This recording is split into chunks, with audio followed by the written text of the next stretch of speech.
Hello दोस्तों, स्वागत है आपका अपने चैनल इमेजिनरी रूट्स में। और आशा करता हूँ आप सब लोग बेहतर होंगे और बेहतर होते जा रहे होंगे।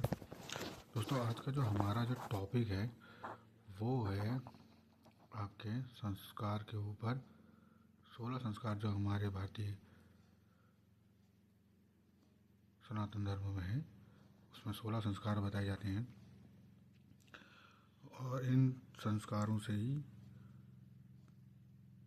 एक बच्चे की नींव डलती है और वो अपनी आयु पूरी करके मुक्त भी हो जाता है।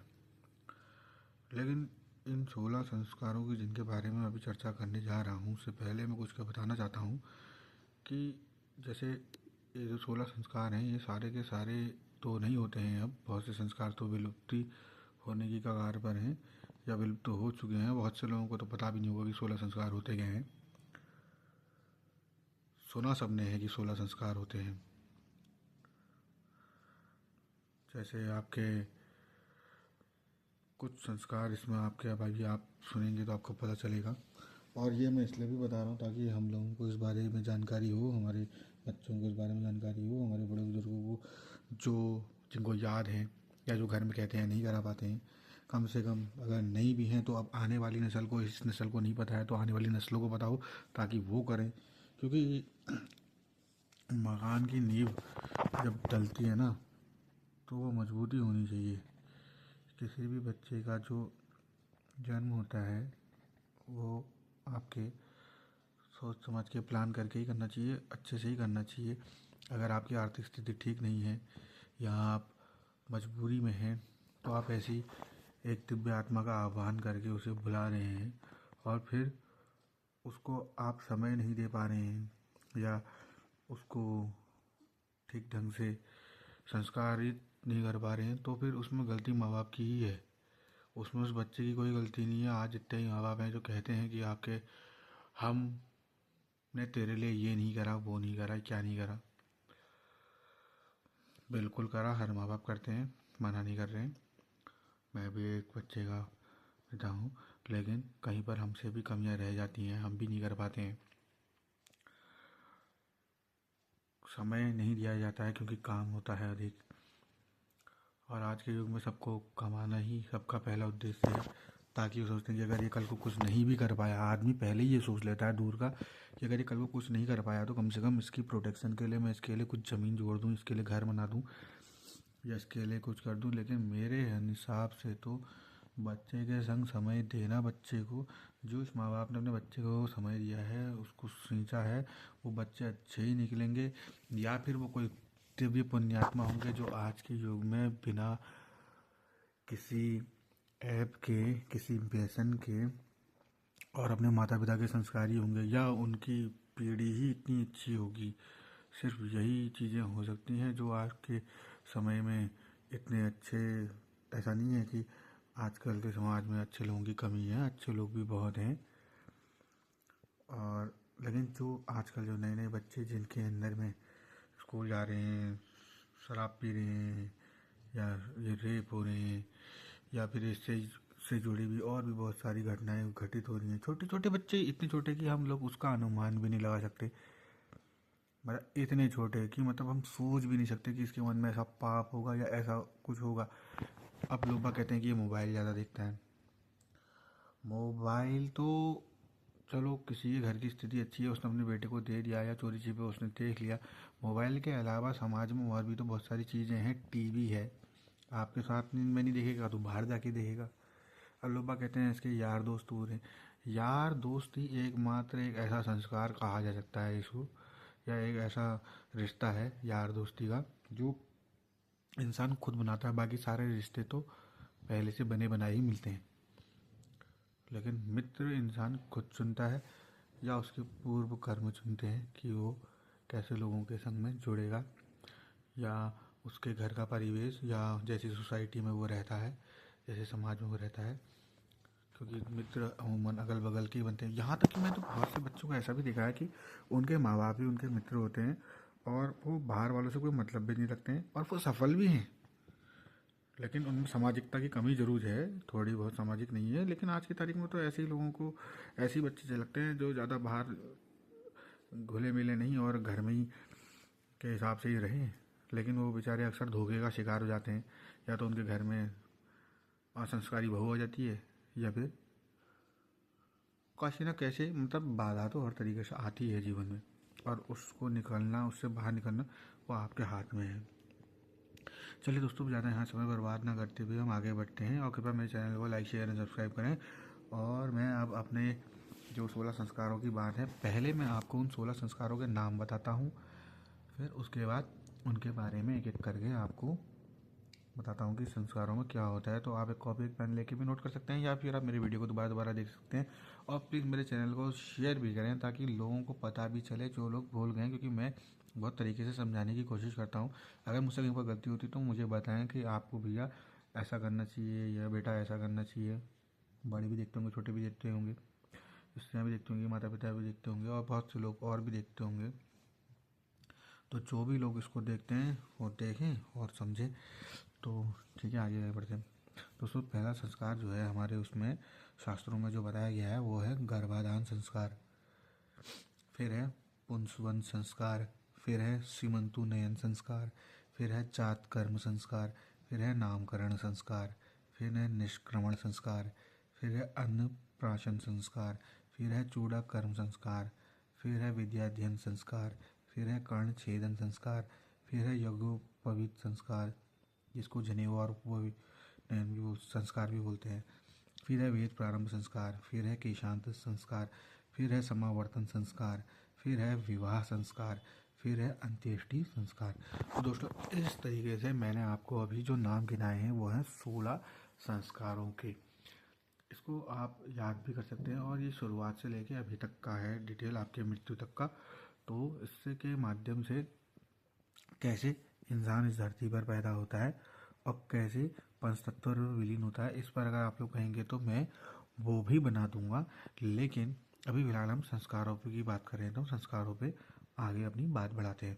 दोस्तों, गर्भाधारण संस्कार वो संस्कार है जो शुरुआत में मैंने एक बात कही थी कि जब आप अपने बेटे की या अपनी बेटी की, कोई भी बाप अपने माता पिता, कोई भी माता पिता अपने बच्चे की जब शादी करते हैं तो पहले वो रिश्ता देखते हैं, और समाज में फिर उस हिसाब से ही लड़के का चयन होता है, उस हिसाब से लड़की का चयन होता है अपनी अपनी ज़रूरत के अनुसार, और फिर उनका संस्कार होता है। ऐसे विवाह पद्धतियाँ भी होती हैं। अरेंज मैरिज तो आज की तारीख में बहुत कम होती हैं, ज़्यादातर आपके असुर विवाह या यक्ष विवाह या गंधर्व विवाह या फिर आपके मनमौजी वाले विवाह जो हैं वो चलते हैं। इन विवाह के ऊपर एक अलग से टॉपिक बनाया जाएगा, वो बात की बात है। तो जब हम आपके किसी अपने परिचितों के माध्यम से या अपनी जानकारी में या आपके अपने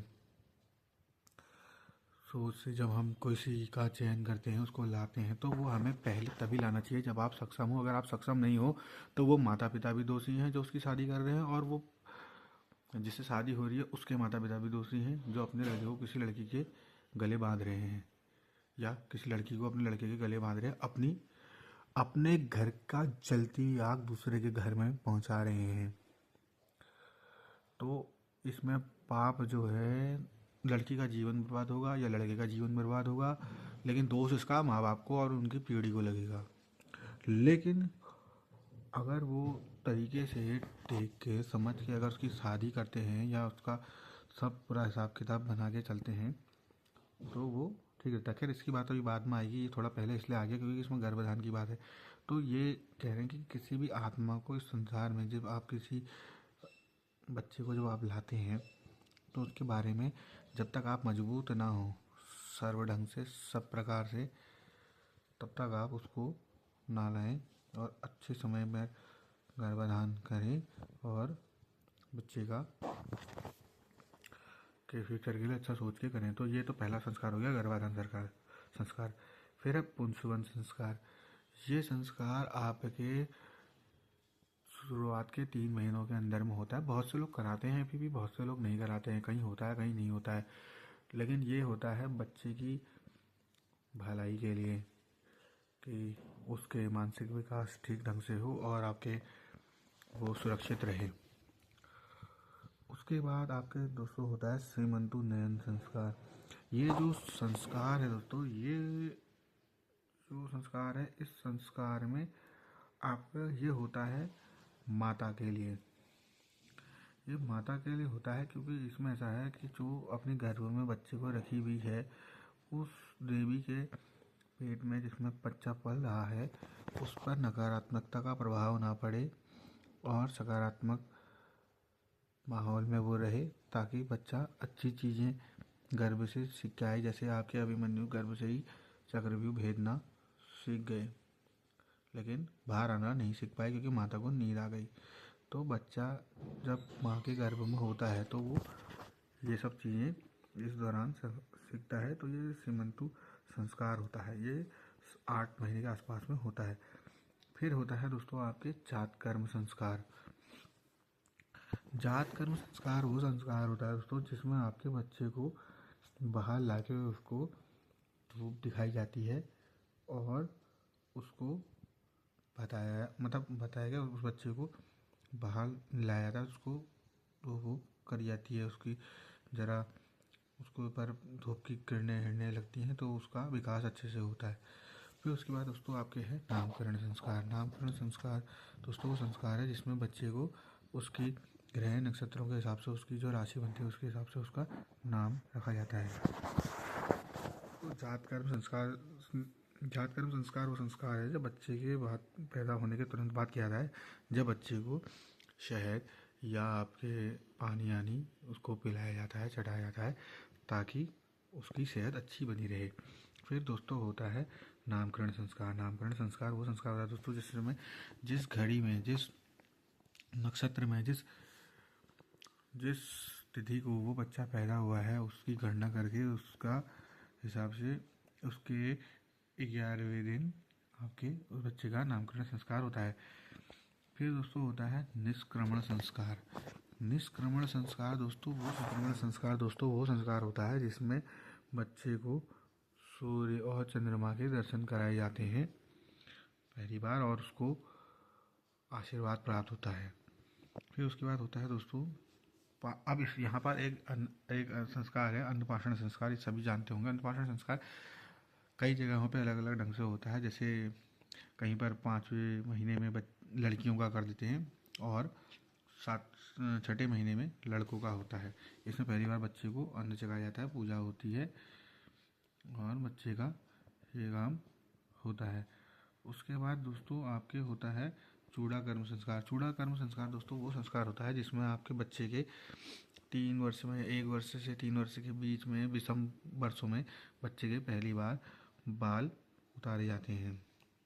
बाकी अपनी अपनी मान्यताएं हैं, जो जैसे समय में रखते हैं। कई लोग 5 साल भी रखते हैं, ये अपना अपना है। कई लोग बहुत लंबे लंबे वर्ष में भी उतारते हैं। मैंने तो कईयों को 17-17, 19-19 साल में भी देखा है बाल उतारते हुए।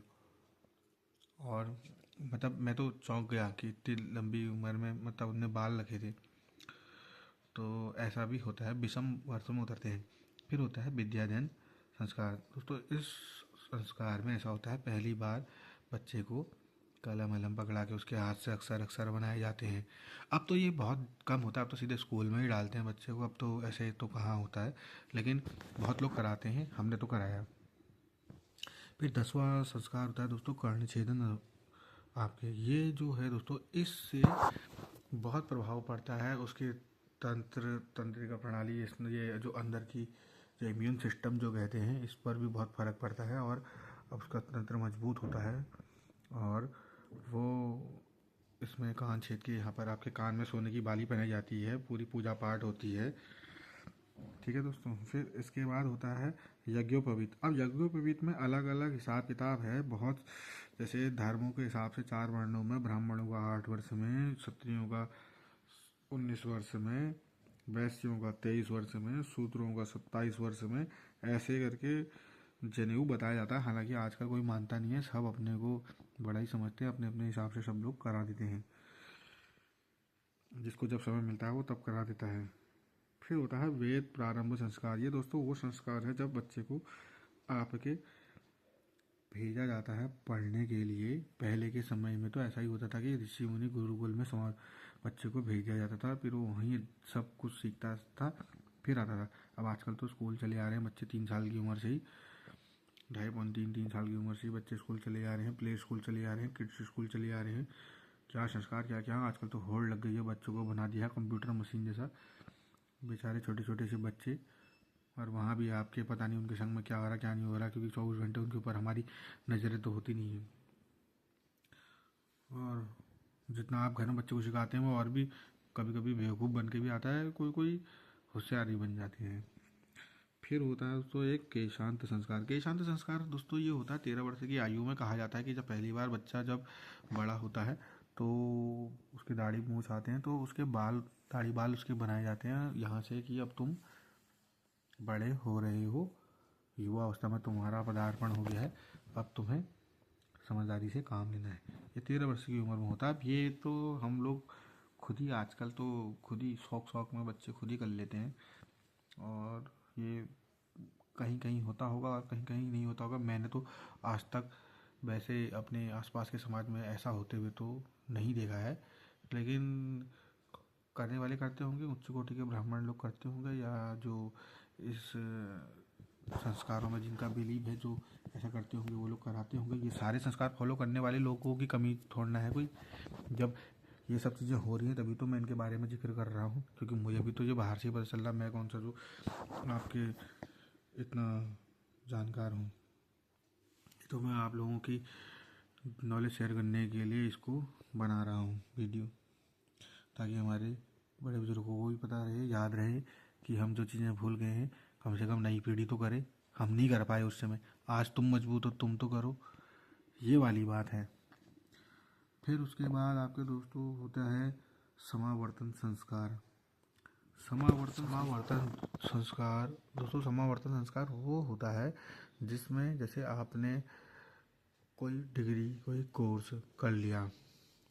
अमूमन तो हम लोग ये करते हैं, जब हम कोई डिग्री या कोर्स करते हैं या कहीं से भी अगर हम पढ़ लिख के आते हैं तो हमारा पहले फोकस होता है कि हम बाहर जाएं, जॉब ढूंढें।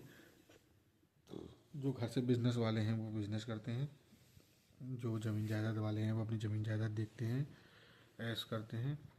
और जो पहले से शब्द हैं वो अपने अपने हिसाब से सब करते हैं। कोई अपनी और पढ़ाई करना चाहता है तो और पढ़ाई के लिए आगे चले जाते हैं और पढ़ाई करते रहते हैं। कई लोग बाबा भी बन जाते हैं। ये तो यहाँ पर से डिग्री हो जाती है आपके पास। तो डिग्री लेके आज के समय में तो ऐसा करते हैं, पहले के समय में ऐसा होता था कि लोग बाग जब ये करते थे, अपनी वेदाध्ययन पूरा करते थे, तो वो घर आते थे, तो घर आने पर उनका समावर्तन संस्कार होता था कि तुम विद्या ग्रहण करके आ गए हो, तो उसका एक उत्सव जैसा जैसे होता है, पूजा पाठ और सब कथा कथा कराई जाती थी। अब फिर उसके बाद जो संस्कार है, ये मुख्य संस्कार है जिसके बारे में शुरुआत में जो गर्भाधान वाली बात है ये तभी होगा जब ये वाला संस्कार होगा। तो ये संस्कार है विवाह संस्कार। मैंने जैसे पहले ही इसके बारे में काफ़ी कुछ बता दिया गर्भाधान वाली बात में, तो आप लोग उसको रिपीट करके भी देख सकते हैं, क्योंकि मैं उन सब चीज़ों को दोबारा बार बार बोल के आपको और अपना बहुमूल्य समय बर्बाद नहीं करना चाहूँगा। लेकिन विवाह के लिए फिर भी बोलना तो बस यही ज़रूरी है कि विवाह तो तभी करें जब आप सक्षम हो। और माँ बाप के लिए फिर वही बात कहना चाहूँगा, अगर आप देख कर विवाह नहीं कर रहे हैं पूरी जांच पड़ताल करके अपनी लड़की की, या कोई लड़का की जिसकी शादी हो रही है उसके लिए उसकी बहू का पूरी जांच पड़ताल करके अगर नहीं कर रहे हैं, तो उनके होने वाले दोस्त के भोगी आप हो, माँ बाप हैं, बच्चे नहीं हैं, क्योंकि आपने करा है।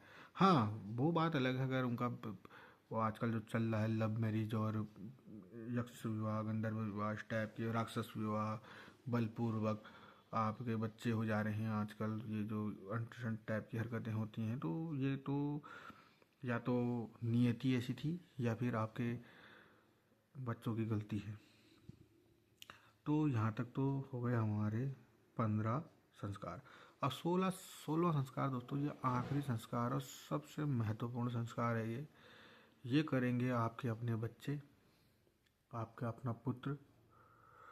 जब आप मर जाएंगे तो आपको अंत्येष्टि करेगा, आपको जलाएगा आपकी बॉडी को, और आपके क्या नाम कहते हैं अस्थियों का विसर्जन करेगा, और आपका पीपल पानी श्राद्ध और जो भी हैं आपको गति आपका वंश ही देगा। अब जिनके वंश नहीं है, मतलब जिनकी संतान नहीं है, या फिर जिनके लड़के नहीं हैं, तो उस उस स्थिति में उनके भाई बिरादर, या भाई बिरादर भी नहीं, पहले तो हिस्सा भाई बिरादर ही करते हैं जो निकटतम होता है संबंधी।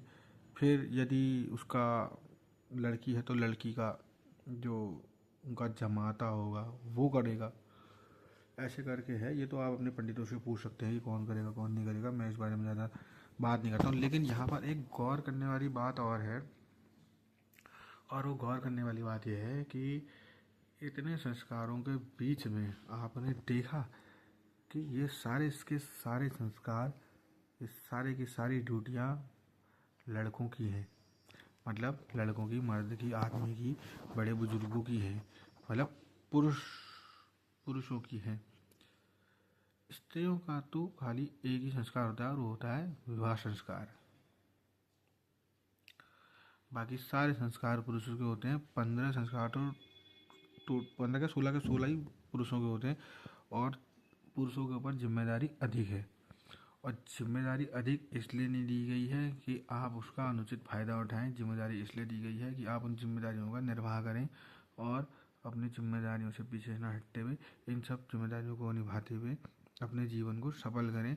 इन किसी भी संस्कार में आपसे कोई कमी होती है, पाप के भोगी आप ही बनेंगे, नरक में आप ही जाएंगे। क्योंकि अब मैं बहुत जल्दी नरक के ऊपर भी वीडियो बनाऊंगा, और नरकों में कौन लोग जाते हैं, कैसे जाते हैं, कितने प्रकार के नरक होते हैं, इस बारे में भी बात करेंगे। क्योंकि अब यहाँ पर अंत्येष्टि तो हो ही गई, अब इससे आगे की यात्रा भी तो करनी है हमने। तो ये है। और दोस्तों, मैं एक चीज़ और आपको मैं ये बता दूँ, ये जो भी चीज़ें मैं आपको बता रहा हूँ कोई मनगढ़ंत तो मैं बता नहीं रहा हूँ। क्योंकि ऐसा है, ये सब जो संस्कार हैं ना, आपको अगर ज़्यादा डिटेल में पढ़ना है तो आप भविष्य पुराण में पढ़ सकते हैं। ये भविष्य पुराण 6 नंबर का पुराण है आपके 18 महापुराणों में। आप उसमें पढ़ सकते हैं, आप और भी पुराणों में पढ़ सकते हैं। मैं तो आपको फ़िलहाल ये बात जो है वो भविष्य पुराण से बता रहा हूँ। और आपके अगर आपको इसमें अगर किसी भी किस्म का अगर कोई भी किसी भी किस्म का अगर कोई भी डाउट है तो आप मुझसे पूछ सकते हैं, और मैं आपको बता दूंगा कि क्या है, कैसा है, क्या नहीं है ना। और अगर मुझसे अगर कोई गलती या भूल चूक हो तो उसके लिए आप मुझे क्षमा करें। क्योंकि मेरा तो यहाँ पर को काम सिर्फ इतना है, आप लोगों की जड़ों से जोड़ना, और आपको इन सब चीज़ों के बारे में बताना, जिन चीज़ों के बारे में हम भूल गए हैं और जिन चीज़ों के बारे में हमें पता भी होना चाहिए। बहुत सारी छोटी छोटी चीज़ें हैं जो आप लोग आपके जब कथा वथा सुनते होंगे तो आपको वहाँ भी सुनाई पड़ती होगी। आप पता नहीं आप उसको ध्यान से सुन पाते हैं या नहीं सुन पाते हैं।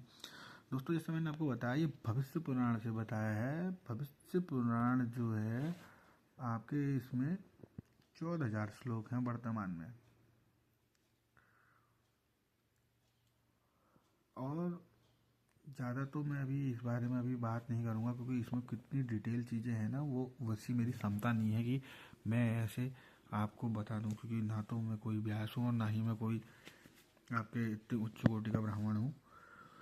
तो ये तो एक नॉलेज शेयर करने वाली बात है, इसलिए आपके ये बड़े बड़े विद्वानों की कही भी बातें ही हैं जो आपके हम नोट कर लेते हैं, लिख लेते हैं, सुनते हैं कथाओं को। तो उसमें से आपके ये सब चीज़ें लिख लेते हैं, ताकि आपके भविष्य में जब कभी हमारे घर परिवार में ऐसा कोई कार्यक्रम हो तो उस समय उनकी कही हुई बातों को पढ़ के, दोबारा से पढ़ के, फिर आपके उसको अपने ऊपर अप्लाई करने की कोशिश करते हैं। क्योंकि जो पहले से नहीं हुआ, जो पहले हमारे पूर्वज या हम नहीं कर पाए, कम से कम हम लोगों को पता होना चाहिए। हम अपने बच्चों को यही चीज़ें तो सिखानी है। नहीं तो आने वाले समय में ना हम लोगों के श्राद्ध होंगे, ना हम लोगों के तर्पण होंगे, ना हम लोगों का कोई पूछने वाला होगा, और पता नहीं हमारी क्या गति होगी। हमने तो देखा नहीं कि मरने के बाद होता क्या है। असल में तो इतने धर्म है, इतनी तरह की चीज़ें हैं। लेकिन अगर आपका अपने सत्य सनातन धर्म पर, अपने देवी देवताओं के ऊपर अगर विश्वास है, जो आप आज तक देखते आ रहे हैं, अंत्येष्टि करना, आजकल तो इलेक्ट्रिक चल गया मामला, लोग बाग तो हर हर महादेव कह के वो ऐसे वीडियो बना रहे हैं, वहाँ बटन दबा के बॉडी जल जा रही है। तो अब चलो, अब जिसके नसीब में जो हो सो हो। लेकिन मैं एक बात कह रहा हूँ कि संस्कार तो संस्कार है ना। आदमी के अच्छा है बुरा है कुछ भी हो, नाम बाप का ही खराब होता है, लेकिन घर में दोष माँ के ऊपर आता है। और वैसे बाप के, और मैं वैसे ये बताऊँ तो 90% हिस्सा माँ का ही होता है। संस्कार देने वाली माँ ही होती है, कि बाप तो कमाने में ही लगा होगा, है ना। छत मेंटेन उसी ने करनी। 90% संस्कार माँ के होते हैं, 10% बाप के हो सकते हैं। वो हो सकते हैं, जरूरी नहीं कि होंगे। और ऐसा भी हो सकता है कि उसके परिवार के भी हो सकते हैं।